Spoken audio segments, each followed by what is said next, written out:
ಕಬ್ಬು ತುಂಬಿದ ಟ್ರ್ಯಾಕ್ಟರ್ ನದಿಯಲ್ಲಿ ಪಲ್ಟಿ. ಹೌದು, ನಿನ್ನೆ ರಾತ್ರಿ ಬಾಗಲಕೋಟೆ ಜಿಲ್ಲೆಯ ಜಮಖಂಡಿ ತಾಲೂಕಿನ ಕಂಕನವಾಡಿ ಗ್ರಾಮದ ಕೃಷ್ಣಾ ನದಿಯ ನಡುಗಡ್ಡೆಯಿಂದ ನಾವಿನ ಮುಖಾಂತರ ಕಬ್ಬು ಸಾಗಿಸುವ ಟ್ರ್ಯಾಕ್ಟರ್ ನಿಯಂತ್ರಣ ತಪ್ಪಿ ನದಿಯಲ್ಲಿ ಉರುಳಿದೆ. ಮಲ್ಲಪ್ಪ ನರಗಂಟಿ ಎಂಬ ರೈತರ ಕಬ್ಬು ಈಶ್ವರ ಕರಬಸವಣ್ಣರವರ ಟ್ರ್ಯಾಕ್ಟರ್ನಲ್ಲಿ ಅಂದಾಜು 8 ಟನ್ ಕಬ್ಬು ಸಾಗಿಸುವಾಗ ಈ ಘಟನೆ ನಡೆದಿದ್ದು, ಕಬ್ಬು ಸಂಪೂರ್ಣವಾಗಿ ನೀರಿನಲ್ಲಿ ಮುಳುಗಿದ್ದು ಯಾವುದೇ ರೀತಿಯ ಪ್ರಾಣಹಾನಿಯಾಗಿಲ್ಲ. ಪ್ರತಿ ವರ್ಷ ಸಾವಿರಾರು ಟನ್ ಕಬ್ಬನ್ನು ನಾವು ನದಿಯಲ್ಲಿ ನಾವಿನಿಂದ ಸಾಗಿಸಬೇಕು. ನಮ್ಮ ಗೋಳನ ಸಾಕಷ್ಟು ಬಾರಿ ಜನಪ್ರತಿನಿಧಿಗಳಿಗೆ ಹೇಳಿಕೊಂಡಿದ್ದೇವೆ ಎಂದು ಕಂಕನವಾಡಿ ಗ್ರಾಮಸ್ಥರು ಹಾಗೂ ರೈತರು ಹೇಳಿಕೊಂಡರು. ಇಂಥ ಅನಾಹುತಗಳಿಗೆ ನೇರವಾಗಿ ಸರ್ಕಾರ ಹೊಣೆ. ಹಲವಾರು ವರ್ಷಗಳಿಂದ ಇದಕ್ಕೆ ಶಾಶ್ವತ ಪರಿಹಾರ ನೀಡಿ ಎಂದು ಮನವಿ ಮಾಡಿಕೊಂಡರೂ ಯಾವುದೇ ರೀತಿಯ ಪ್ರಯೋಜನವಾಗಿಲ್ಲ. ಇಂಥ ಅನಾಹುತಗಳಿಗೆ ಸರ್ಕಾರವೇ ನೇರವಾಗಿ ಹೊಣೆಯಾಗುತ್ತೆ ಎಂದು ರೈತರು ತಮ್ಮ ಆಕ್ರೋಶವನ್ನು ವ್ಯಕ್ತಪಡಿಸಿದರು. ವರದಿ ಮಾರುತಿ ಕುಳಲಿ, ಜನತಾವಾಣಿ ನ್ಯೂಸ್, ಕರ್ನಾಟಕ. ಕಂಕನವಾಡಿ ಗ್ರಾಮದಲ್ಲಿ ಇದೊಂದು ಕೃಷ್ಣಾ ನದಿಯಲ್ಲಿ ನಡೆದಂತ ಅನಾಹುತಕ್ಕೆ ಸರ್ಕಾರ ಬಹಳ ನೇರವಾಗಿ ಹೊಣೆ ಆಗ್ಬೇಕಾಕತಿ.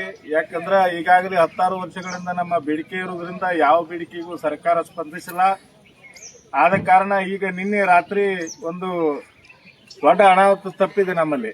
ಏನಪ್ಪ ಅನಾಹುತಪ್ಪ ಅಂದ್ರೆ, ನಾವು ನದಿ ಒಳಗ 2 ಬೋಟ್ ಜೋಡಣೆ ಮಾಡಿಕೊಂಡು ವರ್ಷ ಒಂದು 10ರಿಂದ 15 ಸಾವಿರ ಟನ್ ಕಬ್ಬು ನಾವು ದಾಟಿಸುವಂತ ವ್ಯವಸ್ಥೆ ಮಾಡಿಕೊಂಡು ಸರ್ಕಾರದ ಗಮನಕ್ಕೆ ಪದೇ ಪದೇ ಅದನ್ನ ತಂದ ನಾವು ರೈತರ ಬದುಕಲಾಕಿದೊಂದು ದಾರಿ ಮಾಡ್ಕೊಂಡಿದ್ವಿ. ಆ ದಾರಿ ಮುಖಾಂತರ ನಾವು ಮಾಡ್ಲಕ್ಕಾಗಿ ಈಗ ಇವತ್ತಿನ ದಿನಮಾನದೊಳಗ ನಿನ್ನೆ ನಮ್ಮ ಬೋಟ್ ಒಂದು ನಡು ನೀರಲ್ಲಿ ಬಂದ ಒಡೆದು ಬಿಟ್ಟದ.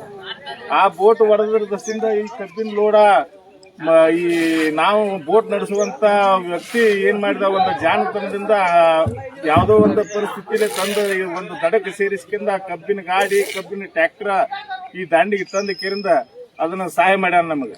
ಆದ್ರೆ ಈ ಪ್ರಕಾರ ಇದನ್ನ ನಾವು 4 ವರ್ಷ ಆತು ನಾವು ಹೇಳ್ಕೊತಾನೆ ಕೇಳ್ಕೊತಾನೆ ಪದೇ ಪದೇ ಎಲ್ಲರಿಗೂ ನಾವು ಇದು ಮಾಡಿದೀವಿ. ಎಲ್ಲಾರು ಸದನದಾಗ ಚರ್ಚೆಯನ್ನು ಮಾಡ್ಯಾರ. ಲಕ್ಷ್ಮಣ್ ಸಾವ್ಕಾರ ಮಾಡ್ಯಾರು, ಶರಣು ಸರ್ಕಾರ ಮಾಡ್ಯಾರು.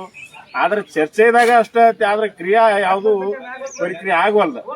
ಆದ ಕಾರಣ ಸರ್ಕಾರಕ್ಕೆ ನಾವು ಒಂದು ಕಂಕನವಾಡಿ ಗ್ರಾಮಸ್ಥರು ಎಲ್ಲರೂ ಕೂಡಿ ಮನವಿ ಮಾಡೋದು ಏನಂದ್ರ, ಈಗ ಆಗುವಂತ ಅನಾಹುತಕ್ಕೆ ಬಹಳ ಇದರ ನಮ್ಗೆ ದಿನ ಬಾಳೆನ ಇಲ್ಲೇ ಐತಿ.